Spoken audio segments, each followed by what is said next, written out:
let's move on to defensive back. Seems like you were itching to get to one of those names, Axton. You wanna kick us off? What do you mean? I was itching to get to one of the names. I thought I don't know. I got a sense that you were excited, but either way, I forgot to. I forgot to. Derek. Oh yeah, you got to cover last week before exactly. we get in there. I forgot it myself, and then whatever. So last week, talked about Chicago's DeAndre Houston Carson, who 5 tackles, 3 solo, and a TFL, which did have the every down role that Eddie Jackson did vacate despite Jaquan Briscoe's return. So that was something that was good to see in terms of usage.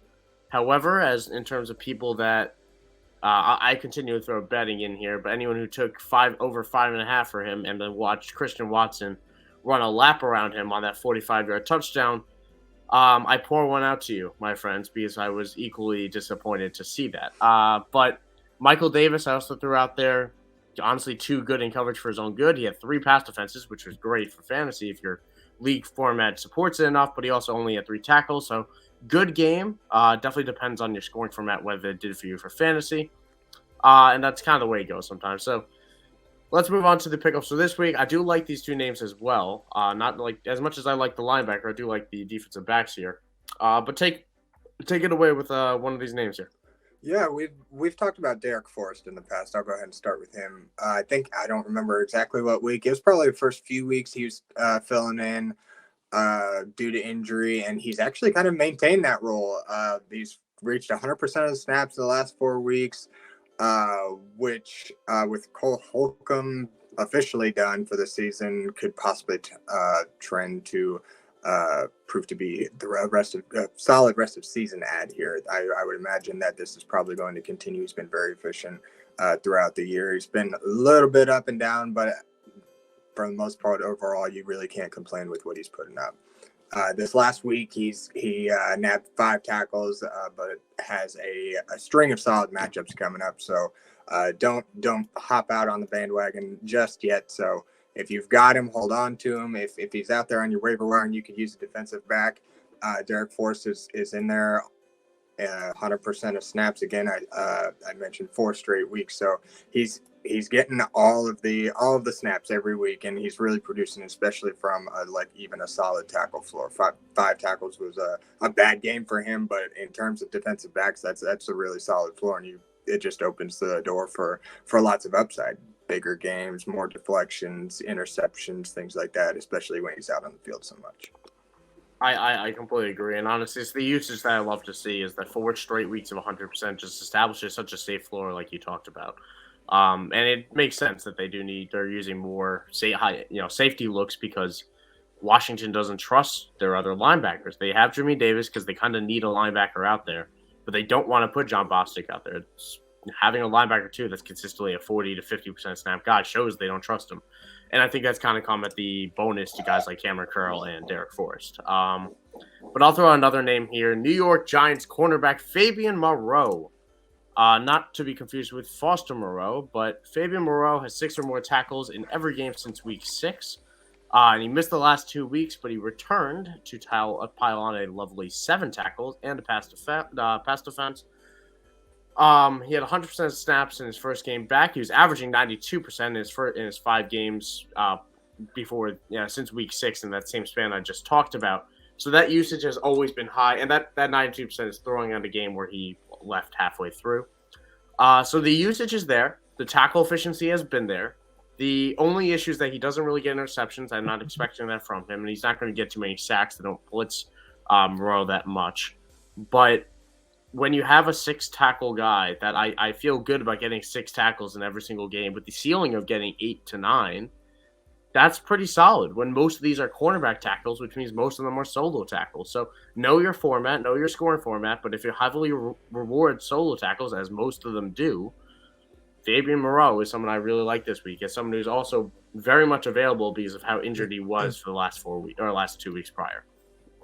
Yeah, high usage, high efficiency, lots of tackles. He's got everything going for him for defensive backs. Things we love to see.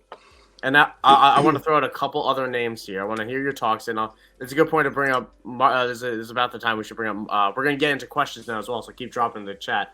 I'm going to bring up Marcos here first because it ties into someone I want to talk about. Marcus Jones of the New England Patriots, cornerback, safety, or wide receiver. He caught a screen that he took 50 yards to the house this past week and caught 2 of them. Honestly, caught 2 screens, was used on offense a little bit. Are we going to read into that? Me personally, if I have roster spots available and I have a solid I have at least a replacement for my starters and I've got a decent solid starting lineup, and you have the room to roster a long shot like that, it might be worth just a pickup to see what happens if he ends up getting more involved in offense, yet also playing defense at the same time and being able to produce on both ends of the ball. He could be a freaking unicorn. But on the other hand, that's a lot. That is a lot on a pro player.